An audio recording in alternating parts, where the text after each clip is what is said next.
feeling out of sync, burnt out, exhausted, a little bit frazzled with life, then you're going to want to listen to this episode because we're going to be talking about how to harness and dive into your feminine energy and what it takes to really connect with it. So perhaps you are craving more ease, guidance, flow, effortless attraction. I get it. It's so nice to live on that side of the street versus being on the side of like burning yourself out, exhausted, not feeling radiant, feeling bloated, fatigued, whatever the thing is. I have been a teacher and a student of the Divine Feminine for the past 10 years. And what I have really learned is to harness and how to tap into your feminine energy takes more eliminating versus adding.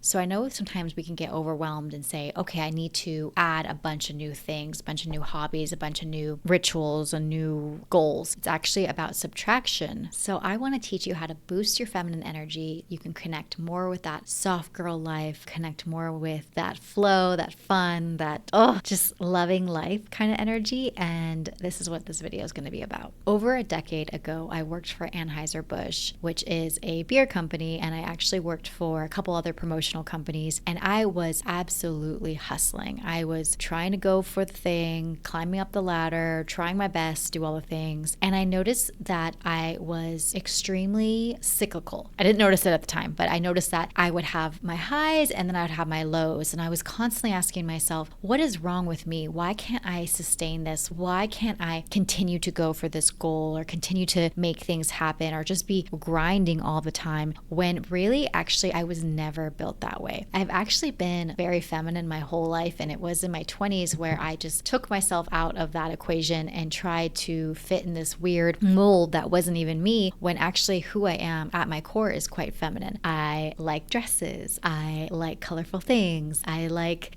art and creating and being giggly and being silly, but I also do have that hustle mentality of let's get things done. Let's create a new YouTube video. Let's build the agency. Let's make money. But I really actually found my equation. Everyone's equation is different. Some people can be 50-50, so like 50 masculine, 50 feminine. I've actually found that I'm happiest 80 in my feminine, 20 in my masculine. That has been my equation as long as I can remember. And you can make your own equation for yourself. Be like, okay, if you need it to be like in that model, that's the only model that has worked for me. If you need that to be in that model, to be like, okay, what is the best percentage for me? And you could be like, I like to be in my masculine 80% of the time and my feminine and 20% of the time. That can be it as well. So feminine energy is not connected to any gender. It is actually an energy source. Feminine energy is not gender specific. It's not, feminine is female and masculine is male. It's actually an energy. So if you think of anything and all the things, if you think about the Tao, if you think about the yin and the yang, if you think about the light and the dark, think about the full moon and the new moon. There's always these polarities in life. There's always these contrasts. And it's important to know which contrast works best for you and what you like to utilize. So it's not actually this whole debate of being feminine is being female. It's actually really equating to what is the best recipe for success for your nervous system, for how you show up, for how you glitter. What is the best for you? The feminine energy is about beauty and art and the intuition and the flow. And the masculine is a good balance of structure, logic, getting things together, having a container for something. I like to think of like a sandbox, right? The sandbox, the actual box is the masculine, and then the sand is the feminine. Like you can put water, you can make a sandcastle, you can throw it in the air, you can eat it if you want to, if that's your thing. But you really want to find what is it, that feminine energy for yourself and how you utilize it. Also think about like dancing, when the masculine is holding the feminine so she can be wild, she can be in her flow, she can be however she decides to be. You have the frame. You have the canvas, and then you have the art, you have the painting, you have the design, you have the exquisiteness, right? We need those things to find harmony. We need those things to find balance. And for a really long time, we just lived in a masculine world where everything was like cardboard boxed and this is how it is. And it lost its lust. It lost its aliveness. It lost its vibrancy. And the feminine is wild. The feminine loves beauty and art. And what I'm trying to say is we need Both complement each other. We need it.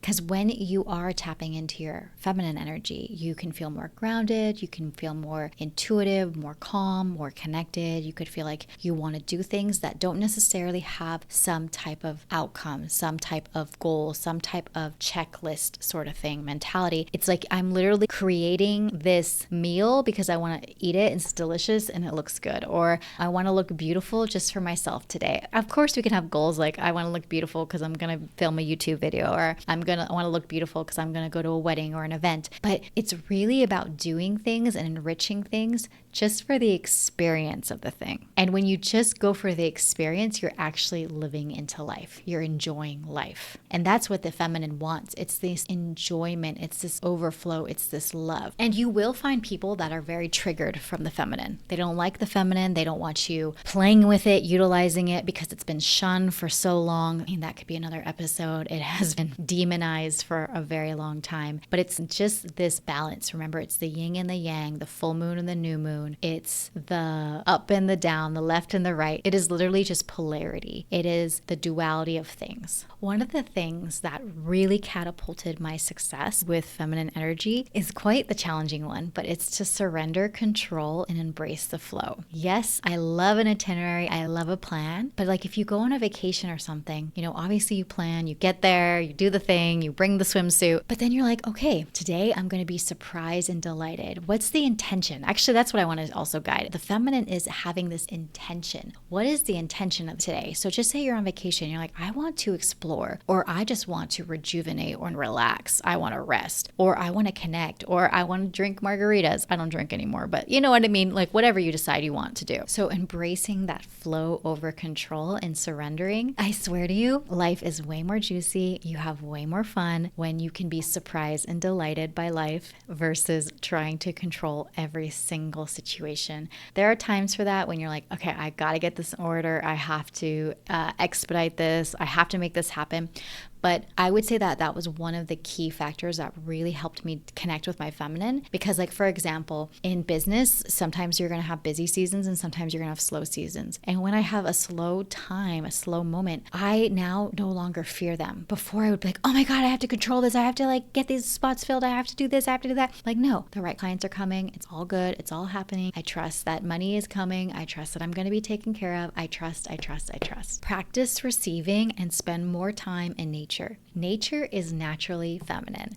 That's why they call it Mother Nature. Mother Nature wants to support you, wants to give you ideas. I live here in Austin, Texas, and I hopefully don't think this happens everywhere, but maybe it does. Like literally I see everyone walking with their dogs or with their kids on their phone. First of all, how are you walking looking at your phone? Nothing wrong with like looking at it for a second to change a song or change a podcast, but like looking at your phone with your head down, you're not even taking a moment to receive all the codes, look at the greenery, see the landscape. Also see if you're going to be safe. If you're in nature, there could be wild animals, there could be a cliff somewhere, you could sprain your ankle if you're not looking. Pay attention, look, take a beat, take a moment to be like, I'm going to be in nature for these next 30 minutes and I'm just going to enjoy and surprise and delight all of it. Remember, diving into your feminine energy isn't about doing more. It's learning how to receive. It's learning to be in nature. It's learning to surrender control. It's learning to pull out the innate characteristics that are you, that are who you are, and bringing them out. Not allowing any more people to stop you, to naysayers, or to cut you off on who you're meant to be. If you're meant to be a girly girl with red lipstick and a pink outfit and feathers in your hair, like go for it and rock on with it. I feel like there's a lot of people, especially, men that are in their toxic masculinity, which I don't like to say that very often, but definitely are there, where they're very threatened by your feminine because you don't have to work so hard. You don't have to try so hard. You are worthy because you are. You are blessed because you are. Like there is nothing you need to to do per se. I know there's always good doing, but there's nothing you need to do. Like, you're already whole, you're already worthy as you are in this moment, always and forever, always and forever, always and forever. All right, my loves, thank you for joining me on this feminine energy podcast episode that we just did in the Magnetic Online Leaders. Please make sure to like and subscribe, and then leave me a comment below what tools, rituals, things you utilize to tap into your feminine energy, and what do you like to do? Like, I'm always collecting things, and I want my list to grow. Is like things I can do. You know, is it baths? Is it times with friends? Is it going to the movies? Is it going out for a nature walk? Like, what is it? Tell me, and I can't wait to see what you say below. All right, have a good one.